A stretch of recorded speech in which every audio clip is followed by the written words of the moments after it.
예, 안녕하세요. 코스피에서 그 사모펀드 전문가 과정을 맡고 있는 엄인수 CFA입니다.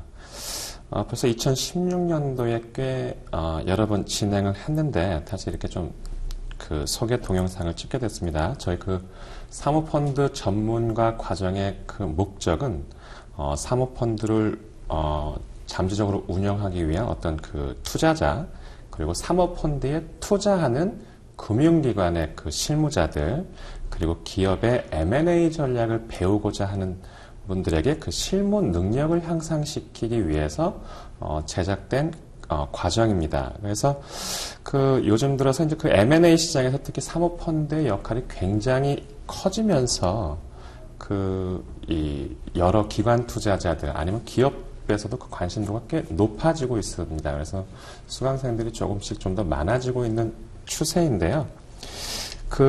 저희의 그 차별화된 방법은 이렇습니다. 저희는 그 원웨이 방식의 그런 그 교육 방식이 아니라 바로 그 어떤 이론이나 어떤 그 사례를 통해서 배운 다음에 바로 워크북을 통해서 그 실무를 바로 적용할 수 있는 연습을 함으로써 어떤 인터액션을 통해서 이 과정이 끝나면은 바로 실무에 적용할 수 있는 어떤 그런 학습 효과를 최대한 끌어올리는 데에 있습니다. 그래서 저희가 사용하는 그 교재는 실제로 좀 여러 투자건에 의해서 실제로 만들어진 어떤 그런 첨부 파일들을 참조를 했고요. 실제로 쓰였던 투자 조합 규약 같은 그리고 사모펀드 투자 제안서 그리고 LP의 GP 선정 보고서 그리고 모바일 부품사의 투자 설명서 그리고 어떤 X 화장품의 투자 심사 보고서 그리고 바이오 기업의 투자 심사 보고서 그리고 해외 여러 MBO LBO 사례를 또 첨부를 했고요. 그리고 저희가 좀 특별하게 차별화된 것은 사모펀드가 또 부동산 투자도 확대되면서 부동산 투자와 프로젝트 파이낸싱까지 저희가 첨부를 그 1차 시를 좀 넣었습니다. 자, 이렇게 해서 저희가 그 총 6일에 걸쳐서 6차 시에 걸쳐서 배우게 되는데 어떤 것들을 배우게 되는지 한번 잠깐 동안 말씀드리도록 하겠습니다. 자, 1일차의 그 주제는 사모펀드의 이해와 펀드 결성 전략입니다. 그래서 목적은 펀드를 실제로 결성할 때에 어떻게 제안서를 만드는가 그리고 주요 텀들은 무엇인가에 대해서 초점을 두고 있습니다.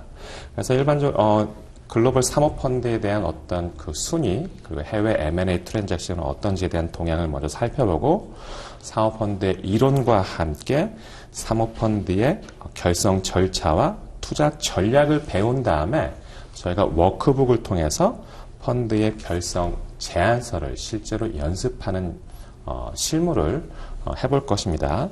그리고 2일차에는 기관 투자자, 연기금이나 보험사나 은행이나 아니면 기업들이 실제로 사모펀드에 투자할 때, LP로서 참여할 때의 그 투자 마인드, 투자 시각을 배우게 됩니다.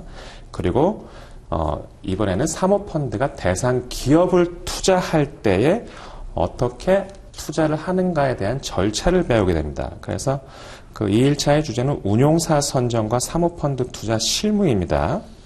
그래서 LP의 운용사 선정 기준을 배우고 그리고 사모펀드 투자의 절차, 딜소싱이라든가 어떤 타겟을 선정해야 되는가 그리고 어떠한 절차를 통해서 실사를 해야 되는가 그리고 마지막으로 딜 구조를 어떻게 수립할 것인가 라는 것에 대해서 배우게 됩니다. 자, 3일차는 그 기업가치 평가와 투자심사 보고서를 어떻게 쓰는지에 대해서 배우게 됩니다. 그래서 아무래도 그 M&A 특히 이제 그 기업을 바이아웃 할 때에는 에비타를 중심으로 해서 기업의 가치 평가를 하기 때문에 에비타 중심으로 한 기업 가치 평가와 그리고 매출액의 추정을 실제로 연습해보는 시간을 가질 거고요. 그리고 이제 실제 사례를 통해서 비상장 기업을 가치 평가하는 연습을 할 거고, 실제로 작성된 투자 심사 보고서를 보고 투자자들의 투자 포인트를 알고 투자 심사 보고서는 어떻게 작성하는지에 대해서 배우게 될 것입니다. 자, 4일차의 주제는 LBO와 LBO 스트럭처링입니다. 자, 2015년도 기준으로 했을 때에 자, 완성 기준, 컴플릿 기준으로 2015년도에 총 M&A 트랜잭션은 한 4천조 원 정도 됐었습니다. 이 중에 60%가 레버리지 바이아웃으로 이루어졌는데요. 그만큼 레버리지 바이아웃은 굉장히 중요하다고 할 수 있죠. 그래서 저희의 목적은 대상 기업을 인수할 때에 얼마만큼의 레버리지를 사용할 것인가를 추정하는 것을 배울 거고요.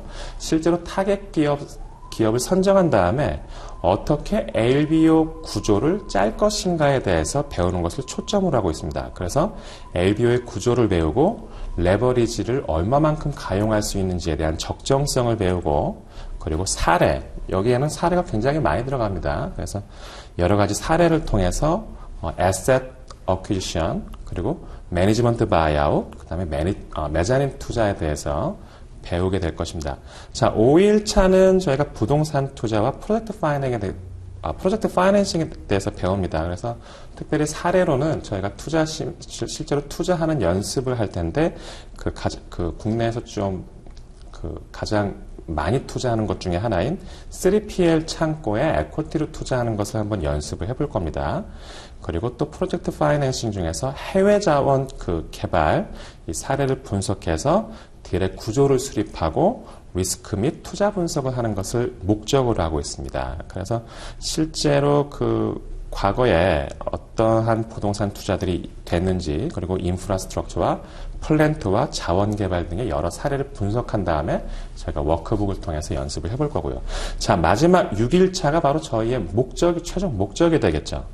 자, 먼저는 기업 구조 조정과 딜 스트럭처링의 연습인데요. 저희가 이날의 목적은 법정관리회사의 어떤 계속가치와 파산가치 파산가치를 분석해봐서 비교를 하는 방법을 배울 거고요.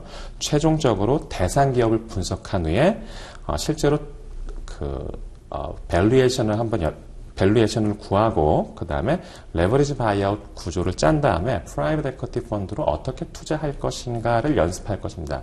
자, 마지막 날에는 또 한 사례로 부실 기업을 한번 분석을 해서 가치 평가를 하고 어떻게 밸류업 전략을 짜서 나중에 어떻게 엑시트를 할 것인가에 대한 연습도 하게 됩니다.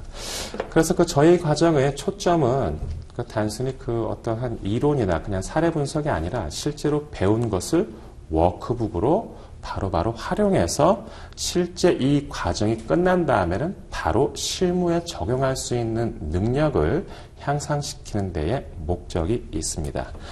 자, 이렇게 해서 소개 과정을 마쳤고요.